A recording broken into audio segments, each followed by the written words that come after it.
कौवे का बच्चा नए शूज लेकर कहाँ जा रहा है? मैं इस कौवे से ये नए शूज छीन लेती हूँ। मेरे चीलू के बहुत अच्छे लगेंगे ये शूज। ऐसा सोचते हुए बड़ी चील कालू कौवे के पीछे उड़ती है और उसे रोक लेती है। कौवे, ओए काले कौवे, चुपचाप ये नए शूज मुझे दे दो, वरना मैं तुम्हें छोड़ूंगी नहीं। ये नए शूज मैं अपने बेटे जग्गू के लिए लेकर जा रहा हूँ, मैं ये तुम्हें नहीं दूंगा। बड़ी लंबी जबान है तेरी। एक जबान ही नहीं, मेरी चोंच भी बहुत तेज है। अगर लड़ना है तो आओ मुकाबला करो। चील बूढ़ी थी इसलिए वो डर जाती है। मैं देख लूंगी तुझे काले कौवे। चल चल भाग यहाँ से, बड़ी आई मैं भी देख लूंगा तुझे। चील वहाँ से चली जाती है और कालू कौवा अपने बेटे जग्गू के नए शूज लेकर घर चला जाता है। जग्गू जग्गू मेरे जग्गू, देखो देखो मैं तुम्हारे लिए क्या लाया हूँ। नए शूज? मेरे पापा मेरे लिए नए शूज लेकर आए हैं। कालू की एक बेटी भी थी जिसका नाम मुन्नी था। वो अपने पापा को मासूम निगाहों से देख रही थी। और पापा मेरे लिए आप क्या लाए हैं? मैं बताऊं मुन्नी तुम्हारे लिए पापा लाए हैं ठेंगा। जग्गू शर्म करो, अपनी बहन को हर समय छेड़ते रहते हो। मैं दिवाली पर तुम्हारे लिए पटाखा लेकर आया था, भूल गई? बताओ बताओ। हाँ, मेरे लिए आप एक पटाखा लाए थे और जग्गू के लिए नए कपड़े और मिठाइयाँ। आप मुझसे प्यार नहीं करते, मुझे सब पता है। ऐसा कहते हुए कालू की बेटी मुन्नी अपना मुंह दूसरी तरफ करके सो जाती है। रात हो जाती है, दोनों बच्चे सो गए थे। कालू की पत्नी गोरी कौवी कालू से कहती है, कालू जी आप अपने बेटे और बेटी से एक जैसा प्यार किया करें। मुन्नी अब बड़ी हो गई है, वो अब इस फर्क को समझने लगी है। मैं इतना नहीं कमाता कि दोनों को चीजें ला कर दे सकूं, और वैसे भी जग्गू कल बड़ा होकर मेरे लिए कमा कर लाएगा और मुन्नी तो ब्याह कर पराए घर चली जाएगी। बेटा और बेटी एक समान होते हैं। बेटियां अपने माता पिता को बेटों से ज्यादा प्यार करती है। ये सब बातें हैं। फिर दूसरे दिन कालू कौवे की बेटी चिड़िया के घर जाती है। आंटी आंटी, रात को मेरे पापा जग्गू के लिए नए शूज लाए और मेरे लिए कुछ भी नहीं। देखें तो इतनी ठंड में मेरे पाँव नंगे हैं। पापा को मुझ पर दया भी नहीं आती। मम्मा ऐसा क्यों होता है? आप तो मुझे और भाई को एक जैसा प्यार करती हैं। फिर कालू अंकल मुन्नी को हर समय क्यों डांटते हैं और इसे नई चीजें भी नहीं लेकर देते? गुड़िया बेटी, कुछ पक्षी ऐसे होते हैं जो बेटे और बेटी में फर्क करते हैं। अच्छा मुन्नी बेटी, आप ये नए शूज ले लें, मैं गुड़िया को और ला दूंगी। हाँ मुन्नी, आप ही तो मेरी बहन की तरह ही हैं। मुन्नी, जैसे मेरी गुड़िया बहन है ऐसे ही आप हो। आप ये गुड़िया के नए शूज ले लें। मुन्नी नए शूज लेकर बहुत खुश होती है और वो शूज पहन लेती है। मुन्नी, मैं और गुड़िया अपनी मम्मा के साथ दूसरे जंगल में मेला देखने जा रही हैं। क्या तुम भी अपने पापा के साथ जाओगी? पता नहीं पापा मुझे लेकर जाते हैं या नहीं। फिर मुन्नी अपने घर चली जाती है। जग्गू बेटा जल्दी से तैयार हो जाओ, अपने नए शूज पहन लो और सर पर कैप भी ले लो।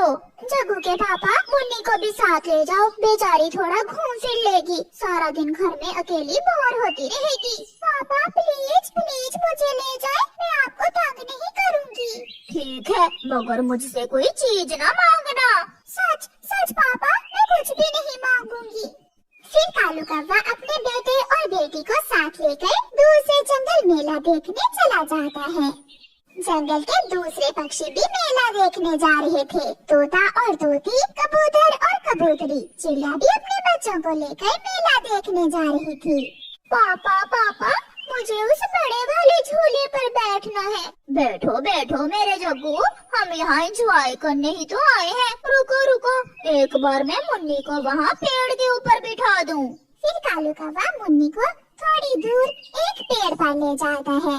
तुमने घर में वादा किया था मुझे तंग नहीं करोगी, इसलिए यहाँ बैठ जाओ और मैं जग्गू को मेला दिखा लूँ।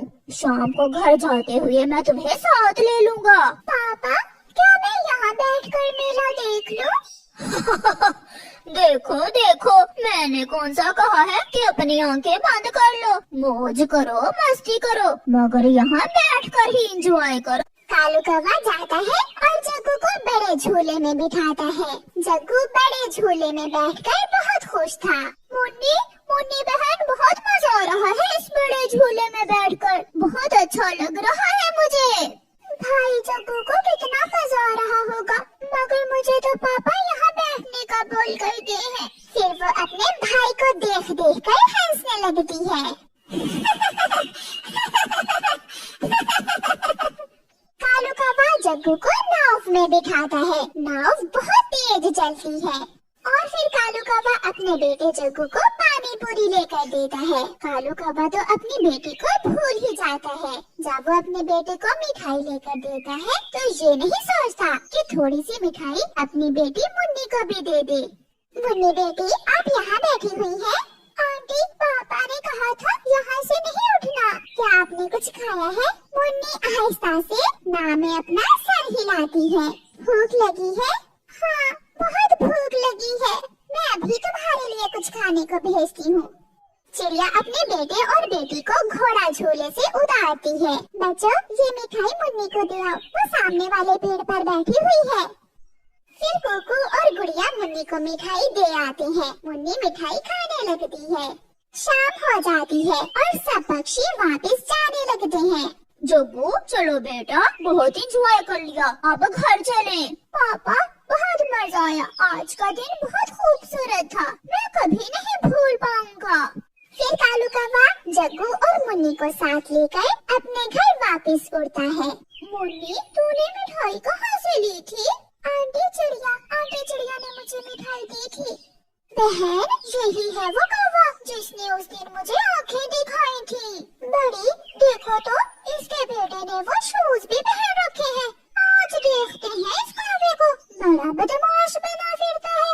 दोनों चील बहनें कौवों के पीछे जाकर उन्हें रोक लेती हैं। उस दिन मैं अकेली थी, मैं डर गई थी, मगर आज मेरी छोटी बहन मेरे साथ है। अब बोलो, उस दिन क्या कह रहे थे तुम?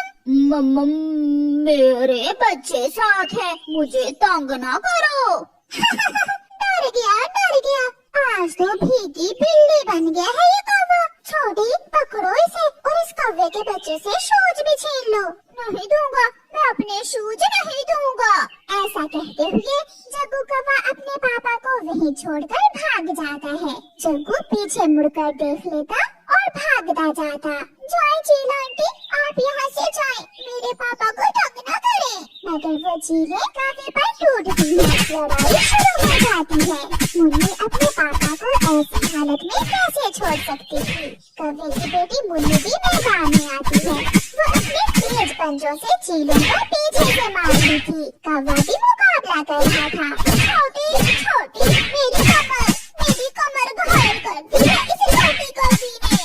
छोटी चील मुन्नी कौवी के पीछे भागती है तो कालू कौवा बड़ी चील को पकड़ लेता है और उसे मारने लगता है। थोड़ी देर बाद दोनों चीलें थक जाती हैं और वहाँ से भाग जाती हैं।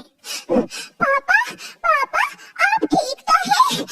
मगर कालू कौवे की आंखों में आंसू थे और वो मुन्नी को अपने गले से लगा लेता है।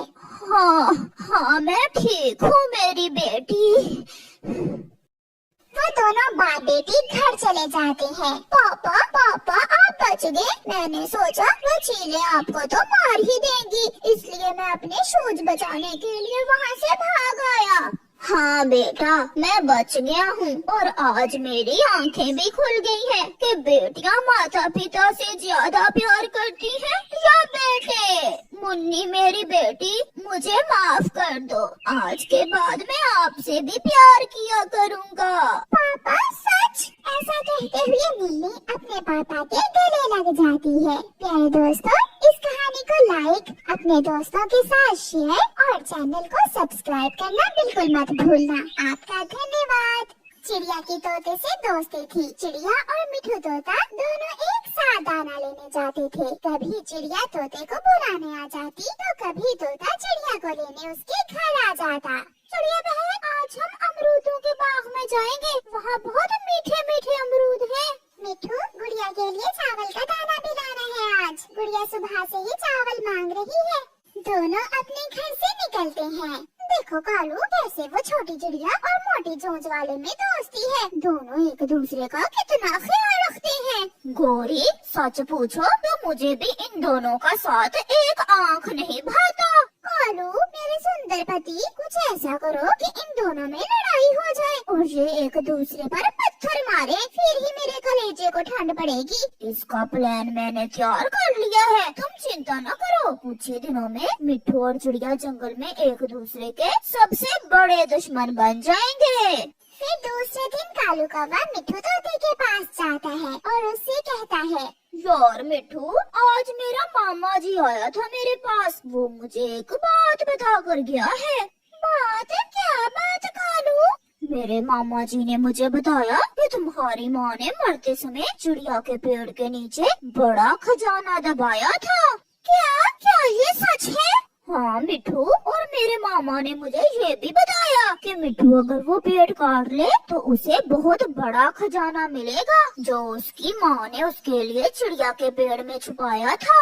यार कालू, इतना तो मुझे याद है, जब मैं छोटा सा था तो मैं अपनी माँ के साथ चिड़िया वाले पेड़ पर ही रहा करता था। मैं बात करता हूँ चिड़िया से, अगर वो मुझे वो पेड़ काट लेने दे तो मैं उसे किसी दूसरे पेड़ पर घर बना दूंगा। ये कहते हुए मिट्ठू वहाँ से चला जाता है। काम शुरू हुआ, अब देखते हैं आगे आगे क्या होता है। चिड़िया बहन, क्या तुम मेरी सच्ची दोस्त हो? हाँ मिट्ठू भैया, क्या आपको कोई शक है? तो फिर मेरा एक कहना मानना होगा आपको। मैं आपका ये पेड़ काटना चाहता हूँ। इस पेड़ के नीचे मेरी माँ ने एक खजाना छुपाया था मेरे लिए, मैं वो खजाना निकालना चाहता हूँ। मिट्ठू भैया, ये क्या पागलों वाली बात कर रहे हैं आप? इस पेड़ पर तो मेरा घर है, मैं आपको किसी और नए पेड़ पर घर बना दूंगा। यहाँ कोई खजाना नहीं है और मैं ये पेड़ किसी को भी काटने नहीं दूंगी। कौवे ने सच ही कहा था, अब मैं दूर से किसी बन गया, मुझे सब मालूम हो गया। गुस्से में मिट्ठू वहाँ से चला जाता है। ये मिट्ठू जरूर उन दुष्ट कौवों की बातों में आ गया होगा, वो कौवे तो मुझे खुश देखना ही नहीं चाहते। फिर कुछ दिनों बाद मिट्ठू तोता कबूतर से बात करता है। यार कबूतर, जिस पेड़ पर चिड़िया का घर है उसके नीचे मेरी माँ ने बड़ा खजाना दबाया था, अगर तुम चाहो तो मैं उस खजाने में से आधा हिस्सा तुम्हें दे सकता हूँ। कबूतर भी लालच में आ जाता है। मगर मिट्ठू, हम वो खजाना कैसे निकाल सकते हैं? चिड़िया का पेड़ काट कर। तो फिर हम आज ही चिड़िया का पेड़ काट देते हैं। ये सब इतना आसान नहीं है, चिड़िया ऐसे नहीं मानेगी। तुम किसी तरह चिड़िया और उसकी बेटी को कहीं दूर भेज दो और फिर हम दोनों मिलकर जल्दी से वो पेड़ काट लेंगे। ये कोई मुश्किल काम नहीं है, मैं अभी चिड़िया को दूर भेज देता हूँ। फिर कबूतर चिड़िया के पास जाता है। चिड़िया चिड़िया, मैं अभी अभी पहाड़ों से आ रहा हूँ, वहाँ चीलती मीठे चावल बांट रही है, जाओ आप भी ले आओ। मीठे चावल? वो किस खुशी में कबूतर भैया? चील के हाथ 2-2 अंडे हुए हैं, इसी खुशी में। जल्दी से चिड़िया अपने बेटी को साथ लेकर पहाड़ों की तरफ मीठे चावल लेने चली जाती है। मिट्ठू भी कुल्हाड़ा लेकर पहुंच जाता है। वो दोनों मिलकर जल्दी से पेड़ काटना शुरू करते हैं। थोड़ी ही देर में कबूतर और मिट्ठू वो पेड़ काट देते हैं, मगर वहाँ तो कुछ भी नहीं था। हाँ, मगर चिड़िया का घर पेड़ से गिरकर पूरी तरह टूट चुका था। मिट्ठू, कहाँ है खजाना? यहाँ तो कुछ भी नहीं है। मुझे ये सब कालू कौवे ने बताया था। उड़ती हुई गोरी कौवी वहाँ आ जाती है। उल्लू बनाया बड़ा मजा आया, उल्लू बनाया बड़ा मजा आया। ये सब हमने तुम्हारी और चिड़िया की दोस्ती खत्म करने के लिए किया था, मोटी चोंच वाले मिट्ठू, और तुम बन गए पागल। मिट्ठू तोता और कबूतर गोरी का मुँह देखते रह जाते हैं। इतना बड़ा झूठ कालू कौवे ने मुझे अपनी माँ की कसम खाकर बताया था कि इस पेड़ में खजाना है। मोटी चोंच वाले तो फिर ढूंढो, और गंदी आँखों वाले तुम अपनी आँखें नदी से धोकर देखो, शायद फिर ही तुम्हें यहाँ से कुछ मिल जाए। यहाँ तो कुछ भी नहीं है। फिर चिड़िया वहाँ बैठी मैना से पूछती है, मैना मैना, चील मीठे चावल कहाँ बांट रही है? मुझे भी मीठे चावल लेने हैं। आपको किसने कहा? चिड़िया, जरूर आपसे किसी ने मजाक किया होगा, यहाँ कोई चावल नहीं बांट रहा। ये सुनकर चिड़िया निराश होकर घर वापस उड़ती है। जब वो वापस आती है तो अपना टूटा हुआ घर और अपना पेड़ नीचे गिरा हुआ देखकर रोने लग जाती है। मिट्ठू, मुझे आपसे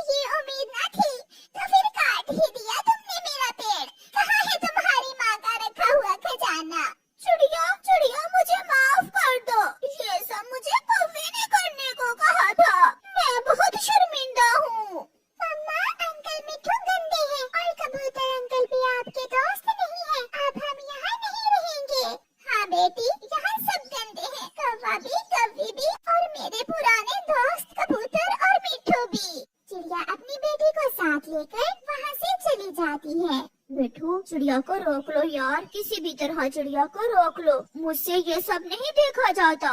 वो गई कालू, वो गई चिड़िया। चिड़िया ये जंगल छोड़कर जा रही है। चिड़िया चिड़िया रुको, बात तो सुनो। सुना है तुम्हारे दोस्तों ने तुम्हारा घर तोड़ दिया। मगर चिड़िया आगे बढ़ती है, वो कौवों की बातों पर ध्यान नहीं देती। चिड़िया जंगल के एक कोने में जाकर अपने लिए पिंकों का घोंसला बनाने लगती है। कबूतर और मिठू तोता किसी भी तरह चिड़िया से माफी मांगना चाहते थे। मिठू, हमें फिर से चिड़िया के लिए नया और पक्का घर बनाना होगा, ऐसा घर जैसा चिड़िया का पहले था। फिर वो दोनों काम शुरू करते हैं और चिड़िया के लिए पक्का घर बनाने लगते हैं। चिड़िया बहन, मैं आपको लेने आया हूँ, मेरे साथ चले।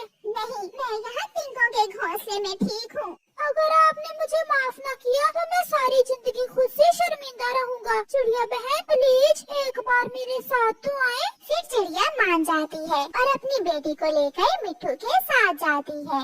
सामने एक सुंदर सा घर था जिसे कबूतर और मिट्ठू ने चिड़िया के लिए बनाया था। चिड़िया बहन, जो हुआ उसे भूल जाओ, ये घर हमने आपके लिए बनाया है, हमें माफ कर दें। हम लालच में आ गए थे और भूल गए थे कि लालच का अंजाम हमेशा बुरा होता है। फिर चिड़िया मुस्कुरा देती है और उन्हें माफ कर देती है। वो सब फिर से दोस्ती कर लेते हैं और साथ रहने लगते हैं।